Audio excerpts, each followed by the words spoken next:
My God, are you kidding me? Oh, my friends left. Oh, I don't know what I want to do with my life. Oh, okay.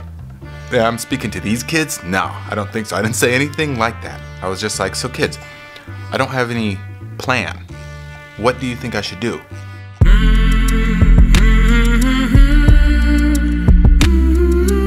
Hello, my friends. So the saga continues.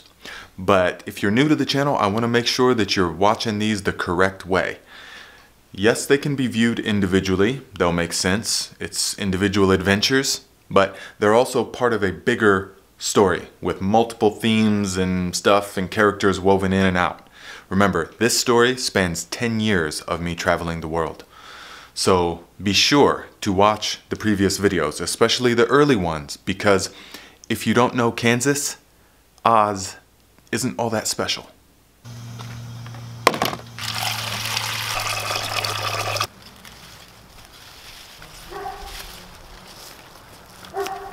So we are in Varanasi, the trio, the wolf pack, just exploring India, having the time of our lives, when all of a sudden it becomes time to leave.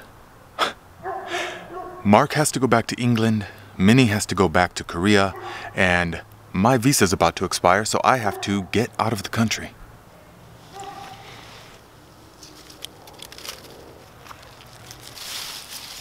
And when you're traveling on the road, especially long-term world traveling, the relationships you form are very different than they are at home.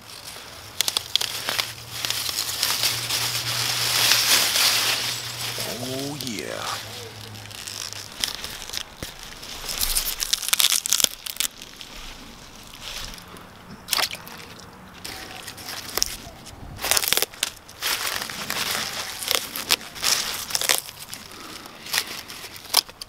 And one reason that relationships on the road form so quickly is because you don't have time to play games. It just is what it is. You're right here together right now. You don't know how long it's going to last. It's not meant to last. That's the beauty. And when traveling, you don't have those layers of protection. And you don't have all those friends that you use for protection in social circumstances and context. It just is what it is, and it is happening right now.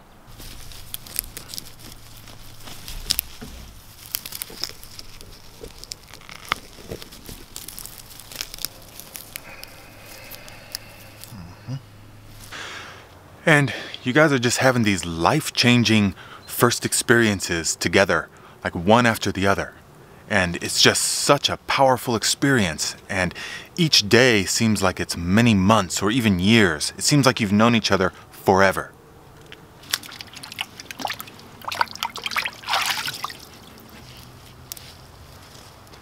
And so, when it comes time to say goodbye to the people you've met on the road and traveled with and had all of these experiences with, it is very much like saying goodbye to a family member, a really close family member that you know in your heart that you'll never see this person again.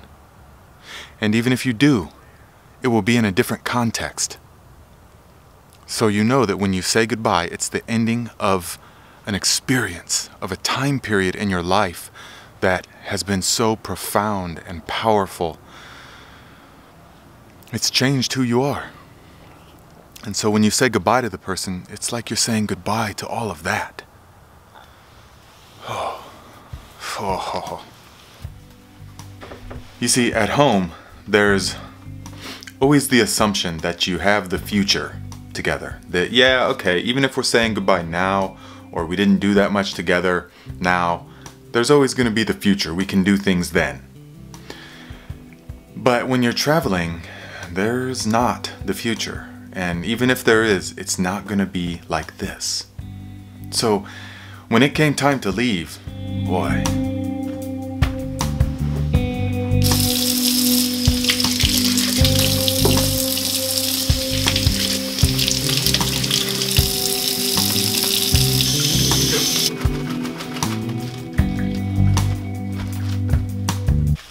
But the one saving grace is that I was so looking forward to meeting up with Leonie.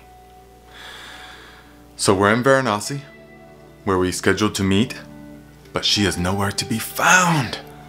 Nowhere to be found. And I look at all the backpacker hostels, all the places where she might be. I'm there right at the right time.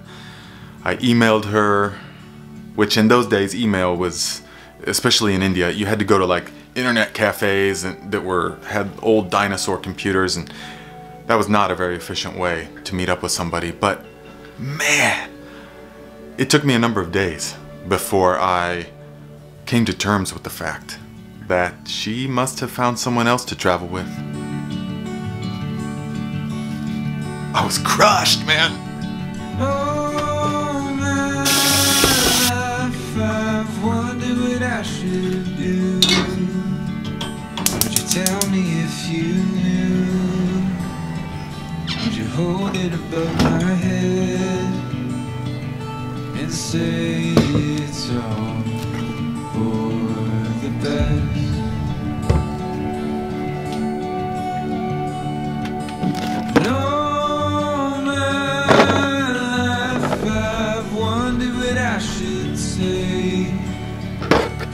Feels like a mistake, an hysterical craze.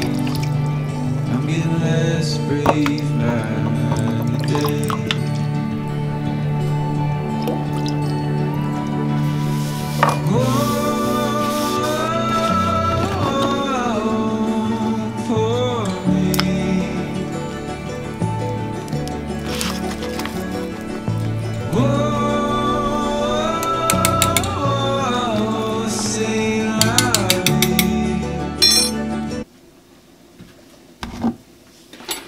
And so, there I am, alone, in Varanasi.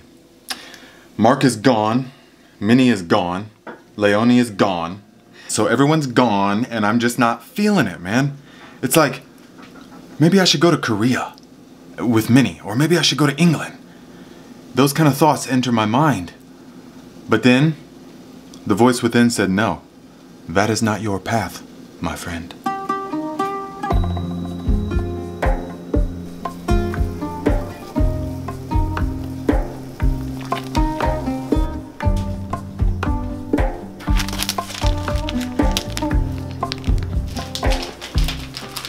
And so I spend the next few days on a series of buses that eventually takes me to Kathmandu. And I'm just not really all that jazzed about the experience to be traveling alone again. I just want to go back and be with my friends. I had never experienced that kind of relationship before. We got so close, and it was not clouded or diluted from the past or who we were or some ambitions for the future. It was just everybody was very present the whole time.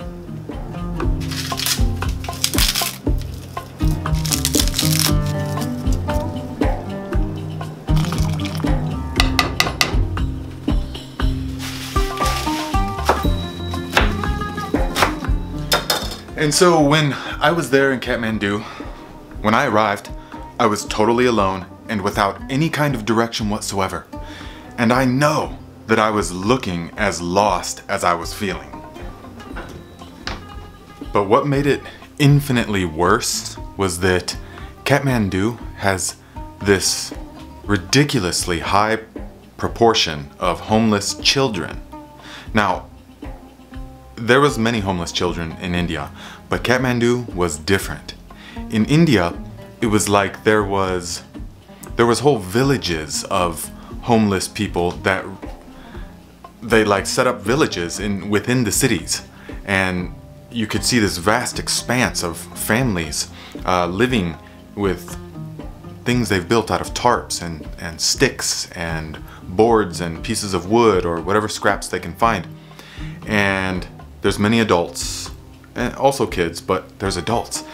In Kathmandu, there was just droves, like gangs of just children. And I don't mean young people, I mean kids, 6, 8, 10 years old. Wow.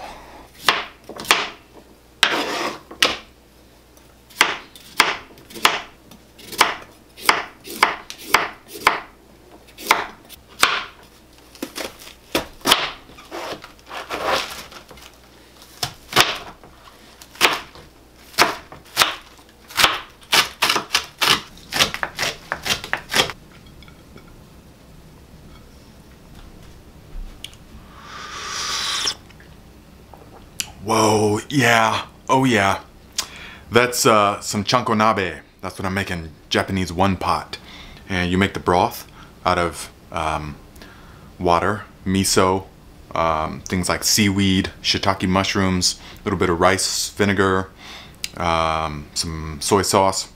You let that simmer for a long time. Oh yeah, and some Korean red chili. And then after that simmers, then you add the vegetables. Mustard greens, carrots, daikon radish, green onions, and Napa cabbage, all from the garden.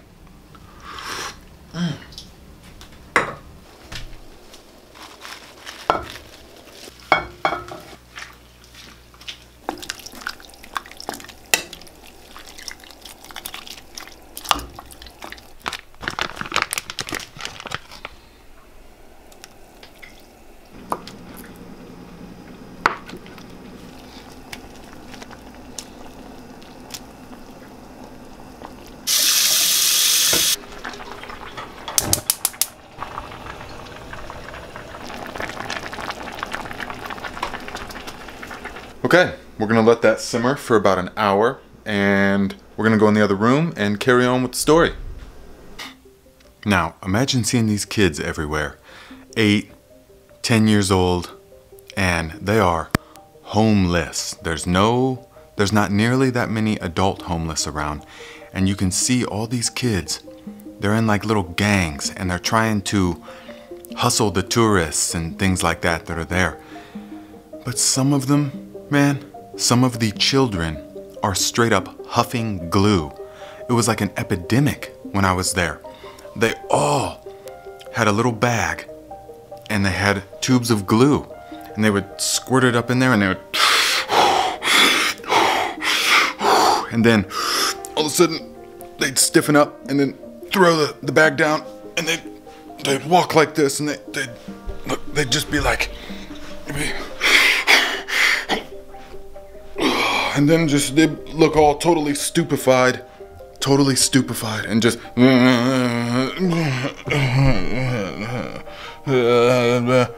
moaning on the ground and shit. And I'm sitting there, man, I'm like, oh my God, my heart is breaking.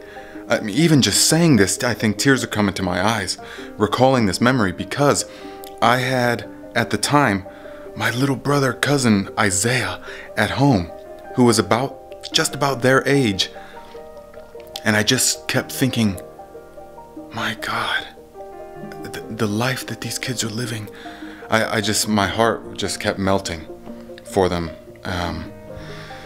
Watching them do this, just killing themselves, and just the situation that they're in, but what can you do? There's nothing you can do. It's like you want to do everything you can. Oh yeah, I'm gonna donate to this or that, or I'm gonna help them, or this or that. No, it doesn't work like that. The issue is far more complex. And I come to understand this because there were a couple of kids these two in particular, that spoke really good English, like perfectly good English. And they were not huffing glue. They were not huffing glue. And so I hung out with them. Well, first, look at this picture. This one kid. I was sitting on the side of the road having a beer with some traveling buddy that I met while I was there. And this kid huffs glue like this and then comes up to me and starts petting on me like this, starts rubbing and petting on me and making some kind of animal noise and drooling. And I was just like, oh my God, man. And I tried to smile. I mean, I had to laugh. And my friend took a picture just because it was so sad. So it was refreshing when these other two kids came, and they were like a breath of fresh air because I could see my little cousin in their eyes. They were very intelligent, very sharp, and they never asked me for money. Not once. They never asked me for money, which is, I mean, everyone is asking you for money.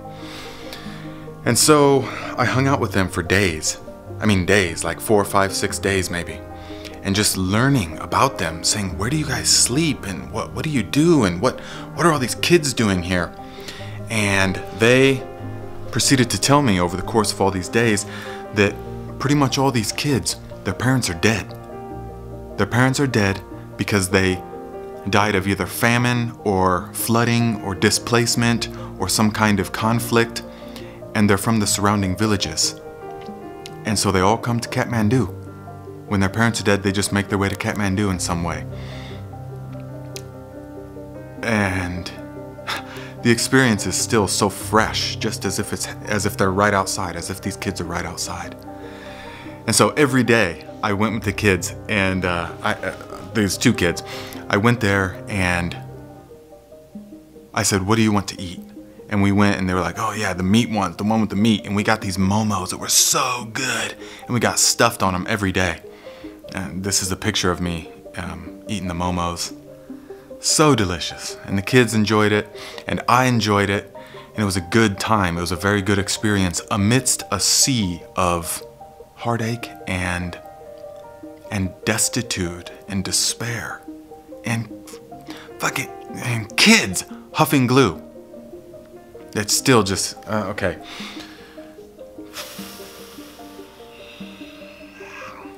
Okay, so then I asked the kids, I said, "Look kids, you know," and I didn't even dare say anything like, "Oh, I'm feeling lonely," or "Oh, poor me, oh my God, are you kidding me? Oh, my friends left.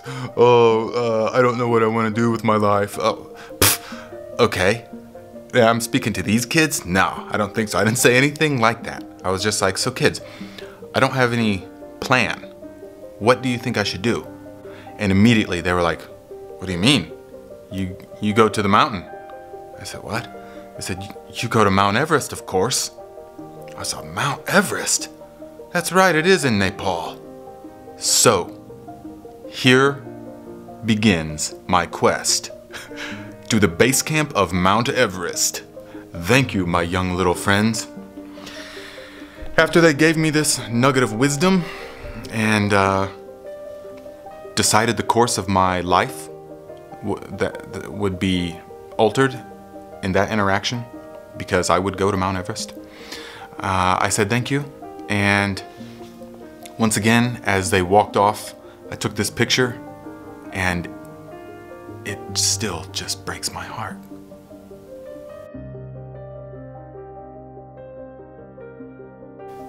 Yeah, it's still fresh. The experience inside, the emotion, the way it feels, the heart. The heart, there's no time for the heart.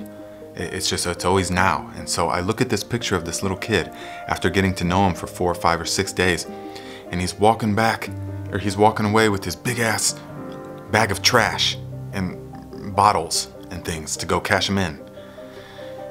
And yeah, I wonder what he's up to now. I wonder if he's still alive.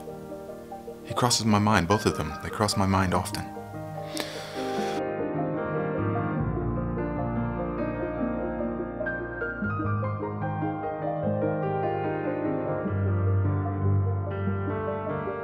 And so with this renewed sense of appreciation for life, and with this new direction and this new purpose, the purpose being, I am going to make my way to the base camp of Mount Everest. One way or the other, I'm gonna do it. Soup's ready.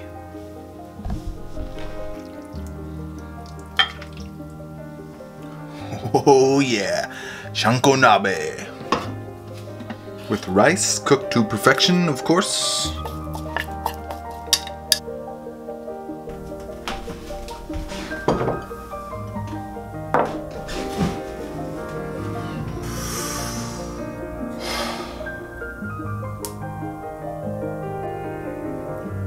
Thank you, my friends. Bless you. Bless you. Thank you.